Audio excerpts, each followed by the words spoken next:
どうもこんにちは、革靴の件です。今日は革靴の中古品を買うときに気をつけておくといいポイントをご紹介します。僕は革靴を作り始める前、学生の時から革靴のコレクションをしてまして、主に中古品ばっかり買ってました。その理由はもちろん安いからです。中古は誰かが足入れて履いてたものなんで抵抗ある方いらっしゃると思うんですけど、抵抗がない僕みたいな人にとっては、学生でお金もなく絶対新品では買えないような革靴が中古品だと手に入るということで、ヤフオクとかメルカリをめちゃめちゃ頻繁に使ってました。使ってサイズが合わなかったらまた売ってみたいなことを繰り返し、約200か300足ぐらいは買いました。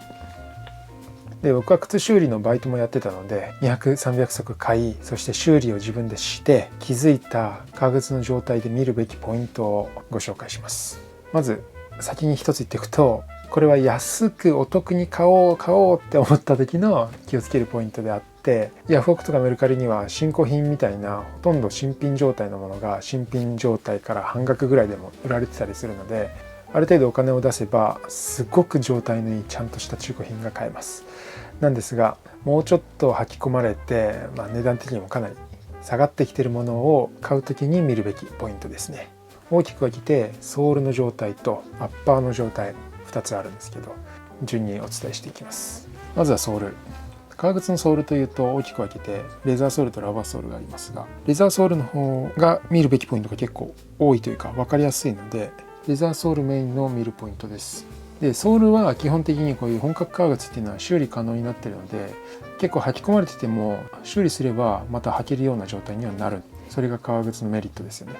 なんですが、お得に買おうと思っても結局修理費用かかっちゃって高くついたみたいなことになると本末転倒なので、画像だけで見てこれ修理費用がどれくらいかかるのかなっていうのが分かると、価格に対してお得かどうか分かると思います。まずソール、ここですね。穴が開いてたらオールソール確実です。ちなみにレザーソールのオールソール、修理屋さんに持っていくとだいたい2万円前後するので、靴の販売価格プラス2万は確実ってことですね。で、穴が開いてなくてもこの辺がちょっとなんか色がちょっと違ってきてるなみたいなとか、角度によって少しソールに歪みが出てるなみたいな時は、ここがかなり薄くなってオールソール間近な場合があるので、ちょっと気をつけた方がいいかもしれないですね。それともう一個、ソールの減りを確認するポイントとして、アウトソールステッチが見えてるかどうかです。こういう靴、これジョンロブですけど、ヒドゥンチャネルといって、この出し縫いの糸、ここに縫われてるのを隠してるんですよね。なのでソール面からは糸が見えないんですよ。つま先とかよく削れる部分はこうやって糸が見えてきます。ということは、削れてなければ糸見えないです。なのでこのヒドゥンチャネルの靴でアウトソール側から糸見えてなければ、そんなにソールは減ってないだろうとは推測はできますね。こうやってつま先だけが減っちゃうのはしょうがないんで、これそんなに気にしなくても大丈夫です。逆にこういったオープンチャネル、糸が見えてる靴の場合、地面と接する部分は先に糸が切れます。この切れ具合でどれぐらい減ってるかっていうのは分かってきます。この靴切れてないですね。ただ糸は地面に接してます。切れるとこんな風に糸がポツポツ独立して見えてきます。で、じゃあこれはダメかというと、そんなこともなくて、シングルソールでこういう風になってると結構その後切れやすいですが、でもまだ大丈夫。この靴はめちゃめちゃソール分厚いですよね。ソール分厚ければ分厚いほど、なんていうか、この糸切れても結構大丈夫ですね。このソールのこの厚みの中に糸が摩擦でがっちり止まってて、そう簡単に糸が切れたから剥がれる、口が開くみたいな、そういうことではないんですよね。あくまで目安ですけど、糸切れてたらちょっと履き込まれてるなっていう感じはあります。でも逆にヒドゥンチャネルで糸が見えてなくてもこの真ん中にめちゃめちゃ減ってるっていう場合もあるんで、あくまでいろんな指標の一つということで、ソールステッチの糸の切れを見ると分かります。それともう一個ソールの減り具合で分かるのが、このコバの厚みですね。新品時はコバの厚みが均一です。これほとんど履いてないので新品同様なんですけど、履き込まれてるとここのよく接する部分がコバちょっと薄くなってたりするんですよね。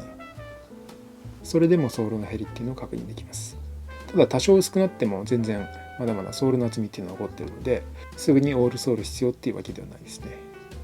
またこういう風にハーフラバー貼ってあるとソールがどんな状態だったかって分かんないですよ。前の人が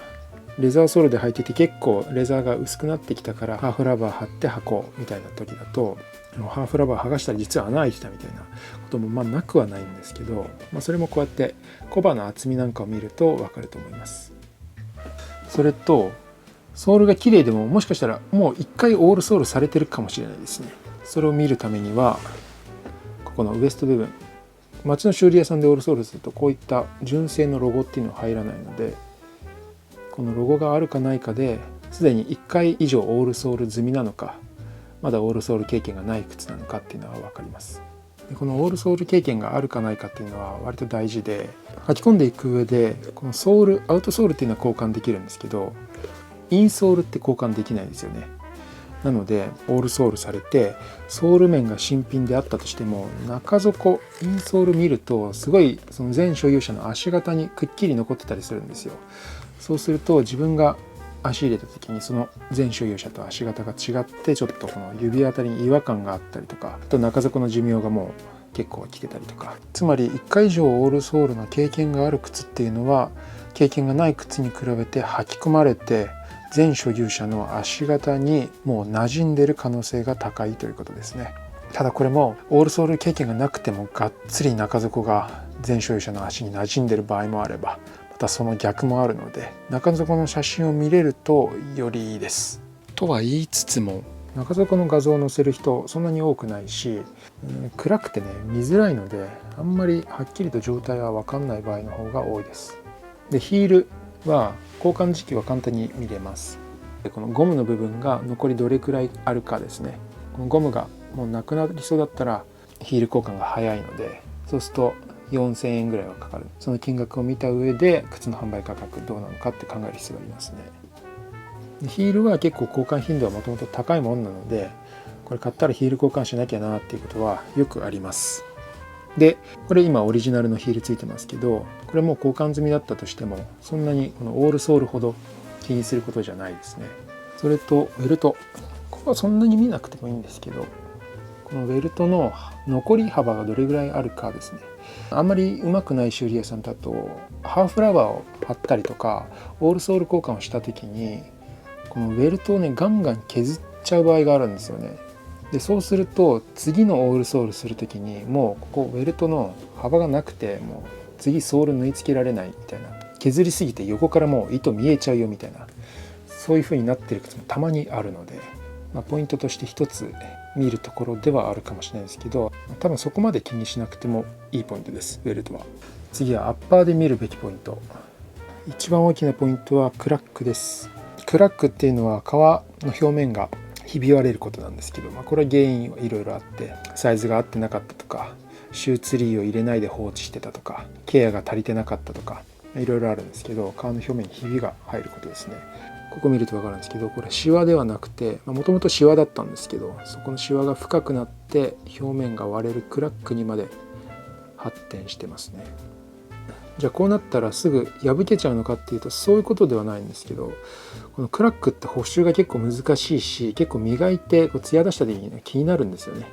で自分でつけたクラックなら味の一つとして捉えられるんですけど、中古品で買って最初からクラック入ってるとちょっと気分落ち込むので、こういうクラックがあるかどうかっていうのはすごくしっかり確認した方がいいです。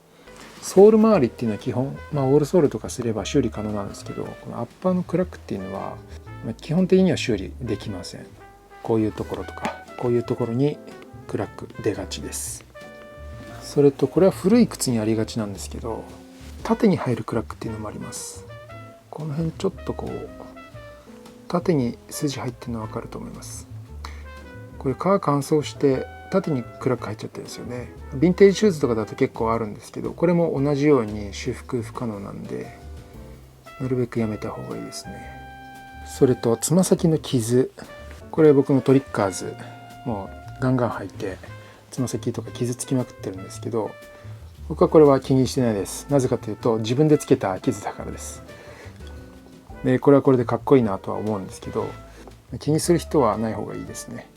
たださっき言ってたクラックとかって結構そこから広がってきたりするんですけど、このつま先の傷はそこから広がるってものではないし、クラックに比べてつま先には芯が入ってて硬いので、傷を消す修理も比較的やりやすい、自然に仕上がりやすいところです。それとヒールカップの先、ちょっと例になる靴がないんですけど、ここですね。ここって足を入れる時に結構負担がかかるところなので、皮が負けてちょっと上下げちゃったりしてる靴があるんですよね。そういった裂けってそのままにしとくとさらに下に裂けていったりとか、あと修理するにもちょっとこういう当て革みたいなのをしてやる場合が多いので、見た目をちょっと損なったりする場合があるので、ヒールカップの先がある靴は避けた方が無難ではあります。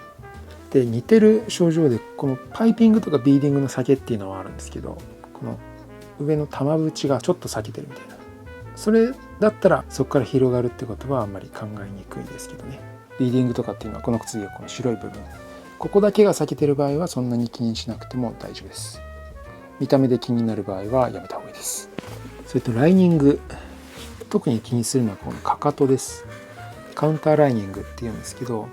ここが結構擦れやすいですね。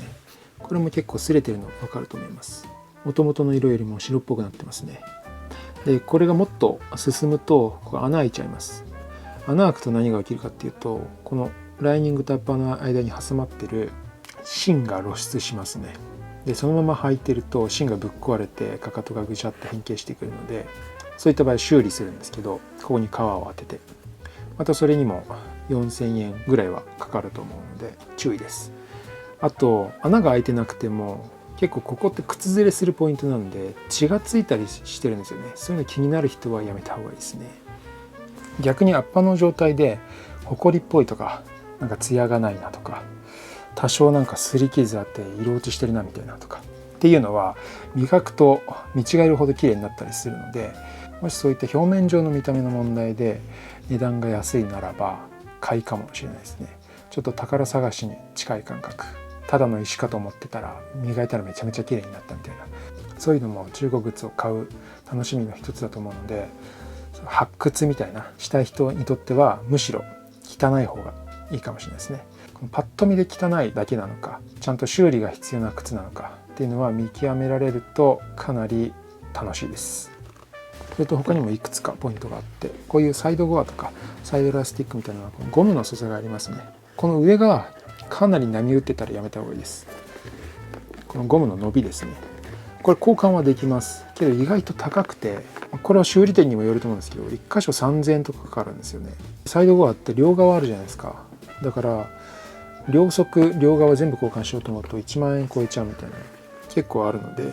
このゴムが伸びてるか伸びてないかは見るポイントですね。それともう一つ、リジェクト品。革靴って結構リジェクト品の流通もあって、検品落ちの品です。この靴はジョンロブなんですけど、ジョンロブだとこのライニングに S とか R っていうスタンプがボンと押されてます。で、他にもよく見るのはオールデンとかチャーチはこのウエストのロゴのあたりに R のスタンプをしてあります。これ何かというと、検品落ちなので何かしらの不具合があったものですね。例えば制作中についたアッパーの汚れだったりとか、ちょっとした傷とか、あとはこのステッチのなんかよれとかね、なんかまあいろんな理由はあると思うんですけど、そういった理由で検品落ちしているものがあります。で、その検品落ちの理由っていうのはわからないので何とも言えないんですけど、工場併設のファクトリーショップで半額とかで売られていることが多いです。で、僕はイギリスでノーサンプトン行ってファクトリーショップでいろいろ靴を見たんですけど、本当に何がいけないのか、何を理由に検品落ちしているのか全然わかんない靴の方がほとんどでした。よく見ると、確かにここが汚れてるからかなみたいな、ちょっとここ傷ついてるのかなみたいな、そういうのはあったんですけど、基本的には分かんないですね。でも逆に言えばパッと見えない部分で検品落ちしてるっていう理由もあるかもしれないので、これある意味賭けなんですけど、履いてしまえばその新品時の汚れとか傷なんてほとんど関係ないので、気にならない方には結構お得だと思います。結構嫌がる人も多いですしね、こういうスタンプがバンと押されちゃってるっていうことで。これ注意するのは、こういうねスタンプとかをねこうなんか削って消して正規に見せるせこい人もいるのでこれ気をつけようがないですけど、なんかこの辺白いなみたいなとか、この辺なんか違和感あったらもしかしたら検品落ちだったりするかも。お得に買うためにはこのリジェクト品っていうのはある程度自動的に値段が下がってくるのでいいかもしれないですね。それで最後に見るべきポイントとしては、これはなかなか伝えにくいんですけど、靴全体の変形がなんかあって違和感があったらやめた方がいいです。例えばこのかかとがこのなんだろうね、ぐにゃっとよじれてたりとか、この辺にシワが入ってブチュって潰れてるとか、こうやって見た時になんか外側にだけ靴がこうやって寄ってるみたいな、靴全体の変形っていうのは本当にどうしようもないのでやめた方がいいです。ということで、靴の中古品を買う時に見るべきポイントをご紹介しました。なかなかこれは言葉で伝えても分かりにくくて、もっとたくさん見本の現物があればよかったんですけど、そんなに代表的な例を持ってなかったので、是非ヤフオクとかメルカリとか見て、これってこういうことかなみたいなのを感じてみてください。で、革靴の中古品はもちろん中古品なので完璧な状態っていうのはないですね。でもソール系のダメージっていうのは基本的に修理可能だし、アッパーのダメージ、クラックを除きこちらも割と修理可能。そして磨きでね、割とどうにかなったりする。さらに言えばクラックがあったとしても履けますんで、そういった耐久性の高さ、修理が何度もできるところっていうのが革靴の良さなので、ぜひ中古に抵抗がなく、靴が好きだけどそんなに靴にお金使えないって人は中古市場を見漁ってみるのも面白いです。現行で売られてない少し古めのモデルだったりとか、かなり古いヴィンテージとか、結構いろいろ面白いものが転がってて、買わずとも見てるだけでも面白かったりします。僕も未だにもう買うことはないんですけど、たまに見てますね。いろいろ他にも参考にするポイントとか、これだけでは足りない部分とかは全然あるんですけど、見るべきポイントの参考の一つとして紹介していました。これを見たことでより革靴ライフが充実したものになると嬉しいです。それではまた。